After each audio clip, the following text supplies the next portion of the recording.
प्यारे स्टूडेंट्स, अस्सलाम वालेकुम। उम्मीद है आप सब खैरियत से होंगे।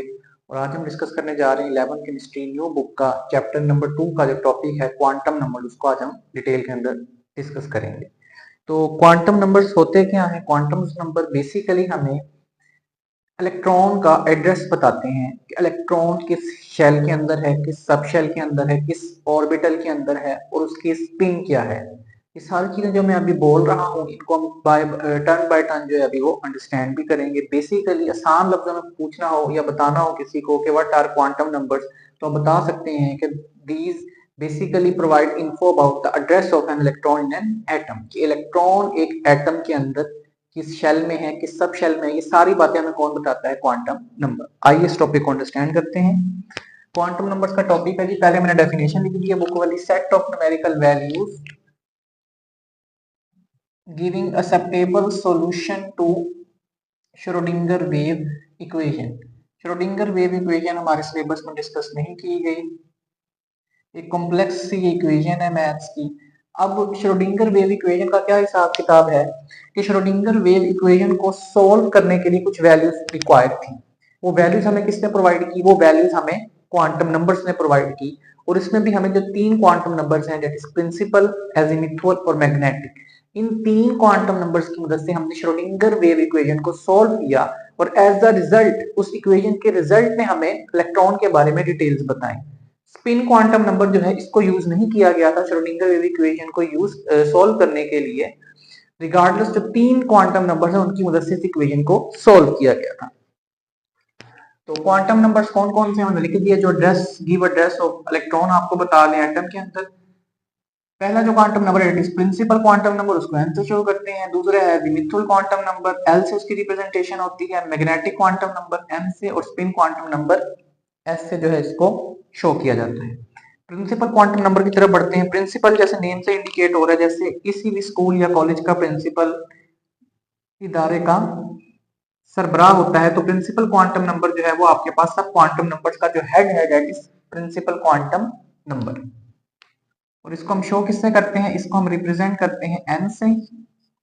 अगर आपको किसी भी इलेक्ट्रॉन का यानी कि अगर एड्रेस बताना है तो हम कहते हैं सिटी, कौन से सिटी में है, तो ये सिटी आपको कौन बताता है? ये बताता है आपको प्रिंसिपल क्वांटम नंबर। बेसिकली क्या बताता है जी? रिप्रेजेंट करता है शेल को, एनर्जी लेवल को या ऑर्बिट को। तीनों का मतलब एक ही होता है, या शेल के ही बाकी दो जो है वो टर्मिनोलॉजी यूज की जाती हैं। यानी कि इलेक्ट्रॉन किस शेल में है, ये इंफॉर्मेशन हमें कौन प्रोवाइड करता है जी? हमें बताता है प्रिंसिपल क्वांटम नंबर। वैल्यूज की बात कीजिए, पॉसिबल वैल्यूज क्या हो सकती हैं इसकी? 1 से लेके 2, 3 so on up to infinity तक जो है इसकी वैल्यूज जाएंगी। इम्पॉसिबल वैल्यू जो नहीं हो सकती वो कौन सी है? एन की वैल्यू जो है वो कभी भी आपके पास इक्वल टू 0 नहीं हो सकती। इसके साथ साथ एन की वैल्यू कभी भी आपके पास नेगेटिव नंबर्स में नहीं आएगी और ना ही कभी फ्रैक्शन के अंदर आएगी।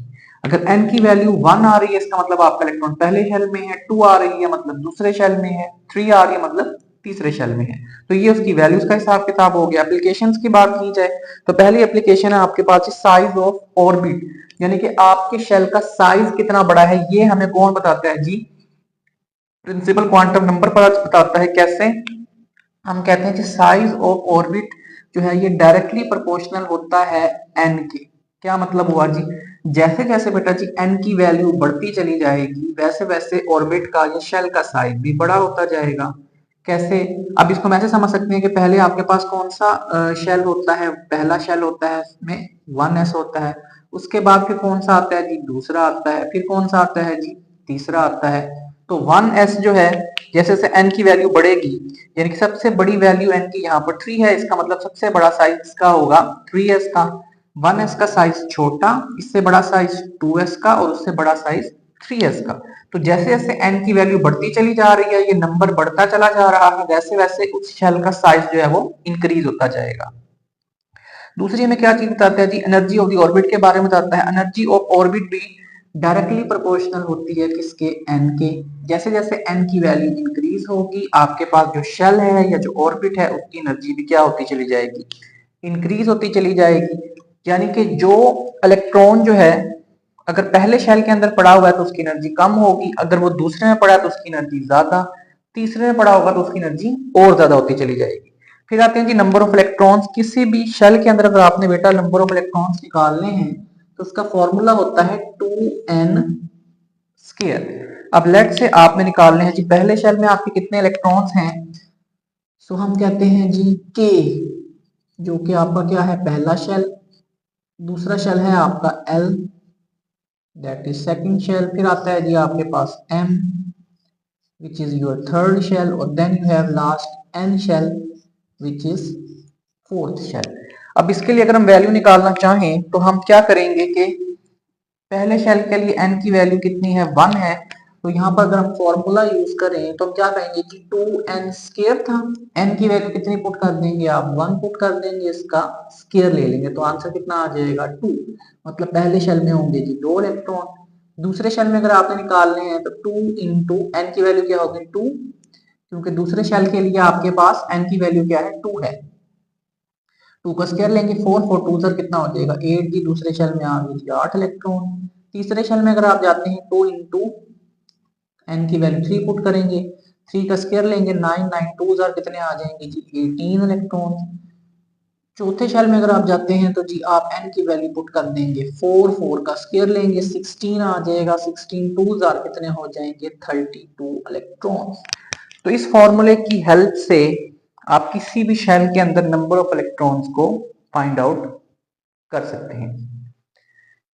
आगे बढ़ते हैं जी सेकंड क्वांटम नंबर है एजिमुथल क्वांटम नंबर। इसे हम कहते हैं सब्सिडियरी क्वांटम नंबर, या आप इसे वाइस प्रिंसिपल भी कह सकते हैं। इसको हम डिनोट करते हैं जी L से। ये बेसिकली हमें क्या बताता है, ये हमें बताता है जी सब शेल, सब एनर्जी लेवल के बारे में, या शेप्स ऑफ ऑर्बिटल्स के बारे में बताता है, या फाइन स्ट्रक्चर या मल्टीपल स्ट्रक्चर्स क्या होते हैं इसके बारे में भी इंफॉर्मेशन हमें एजिमुथल क्वांटम नंबर देता है। अब एक शेल जो है उसके अंदर मजीद सब शेल्स मौजूद होते हैं। इसको हम ऐसे भी समझ सकते हैं कि एक बड़ी रोड जा रही है, उसको आप कह रहे हैं कि वो शेल है, और रोड पर सीधा जाते हुए आप देखते हैं कि वो रोड के साथ एक गली इधर मुड़ जाती है और एक गली इधर मुड़ जाती है। अभी जो गलियां उसमें से निकल रही हैं इनको आप क्या कह देंगे सब शेल्स कह देंगे। तो आप कह सकते हैं शेल एक बड़ा रास्ता, और उस बड़े रास्ते के अंदर जो छोटे छोटे रास्ते निकल रहे हैं that are called your sub shells. तो सब शेल्स के बारे में बताएगा, सब शेल का दूसरा नाम भी सब एनर्जी लेवल है। ऑर्बिटल्स की शेप्स के बारे में बताएगा। फाइन स्ट्रक्चर या मल्टीपल स्ट्रक्चर आप समझ लें ये क्या होता है। बोहर के जो डिफेक्ट थे उसमें एक डिफेक्ट जो डिस्कस किया गया था वो था फाइन स्ट्रक्चर और मल्टीपल स्ट्रक्चर का। उसमें क्या था, उसमें ये कहा गया था कि एक जो लाइन होती है आपके पास, एक शेल जो होता है उसकी एक लाइन बनती है स्पेक्ट्रोग्राफ पे, और इस लाइन को अगर आप स्पेक्ट्रोफोटोमीटर से गुजारते हैं, किससे गुजारते हैं जी स्पेक्ट्रोमीटर से, अगर आप इस लाइन को पास आउट करते हैं तो ये लाइन जो है लिख भी देते हैं जी स्पेक्ट्रोमीटर आप गुजारते हैं तो ये लाइन जो है ये मजीद लाइंस के अंदर जो है वो डिवाइड हो जाती है, और इन्हीं लाइंस को हम नाम क्या दे देते हैं फाइन स्ट्रक्चर या मल्टीपल स्ट्रक्चर का।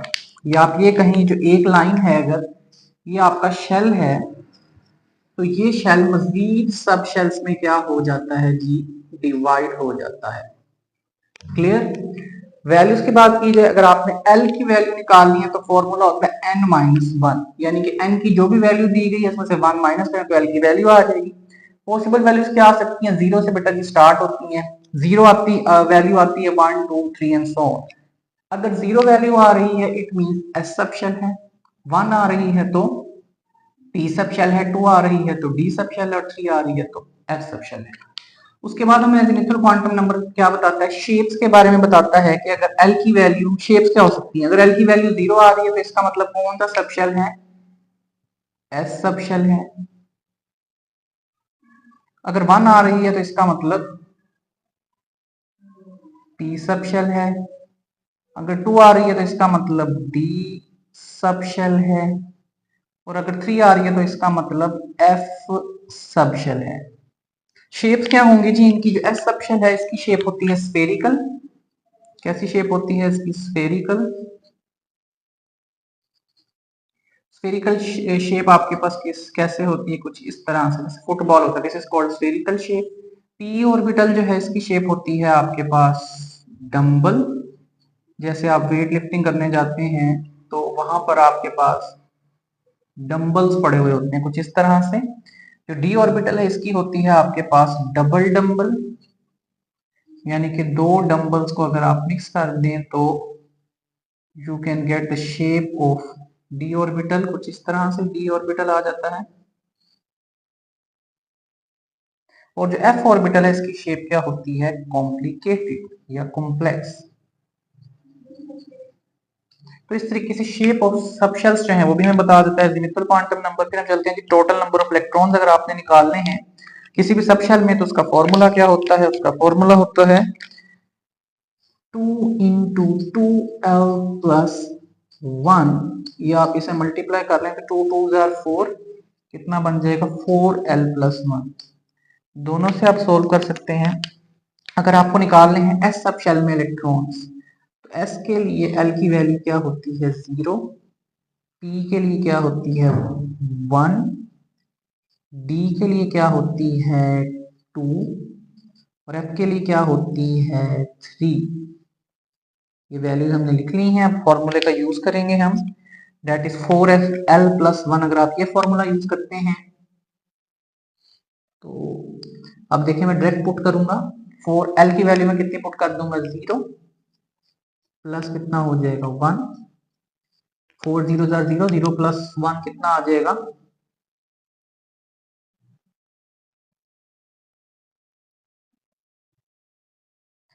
फॉर्मूला बन जाएगा आपके पास 4l+2। तो 4 0 0 0 प्लस 2 कितना हो जाएगा आपके पास 2। तो एस में होते हैं 2 इलेक्ट्रॉन। पी की अगर बात करें तो वहां पर एल की वैल्यू पुट करेंगे 1। तो ये कितना आ जाएगा 4 1 4, 4 प्लस 2 कितना हो गया जी 6 इलेक्ट्रॉन। पी में होते हैं 6 इलेक्ट्रॉन। डी में अगर आ जाए तो एल की वैल्यू पुट कर देंगे आप 2 प्लस 2, 4 2 8, 8 प्लस 2 कितने हो जाएंगे जी 10 इलेक्ट्रॉन। और एफ में अगर आप आ जाए तो 4 into 3 plus 2, that will give you 4 3 12 plus 2 कितने हो गए जी 14। तो इस फॉर्मूले की मदद से आप निकाल सकते हैं इलेक्ट्रॉन्स। तो एस सबशेल है तो उसमें 2 इलेक्ट्रॉन होंगे, पी है तो उसमें 6, डी है तो उसमें 10 और एफ है तो उसमें 14 इलेक्ट्रॉन होंगे। आगे बढ़ते हैं जी, रिलेशन क्या है एन और एल के दरमियान में। अब आपने याद रखना है कि शेल नंबर जो है आपके पास, शेल नंबर ये बराबर होता है नंबर ऑफ सब शेल्स के।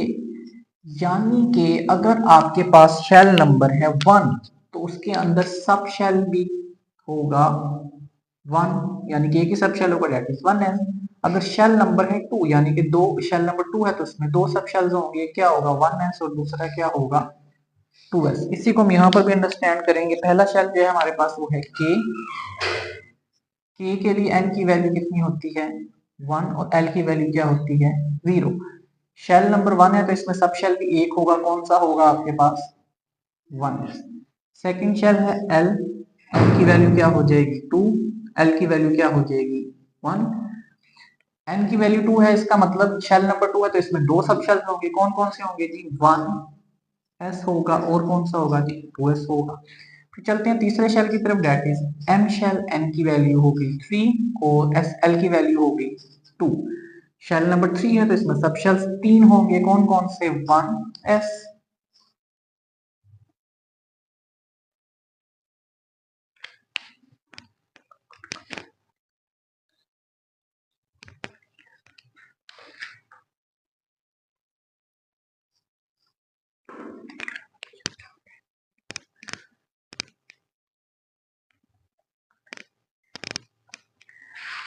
अच्छा जी, अगर एल की वैल्यू 2 है, शेल नंबर 2 है तो इसमें दो सब शेल्स होंगे 1s और 2p, दो सब शेल्स आ जाएंगे। अगर तीसरा आपके पास m शेल आ जाता है, तीसरे n की वैल्यू 3 है तो इसमें 3 होंगे, यानी कि 1 2 एंड 3। कौन कौन से 1s 2 2p एंड कौन सा आ जाएगा जी 3d आ जाएगा।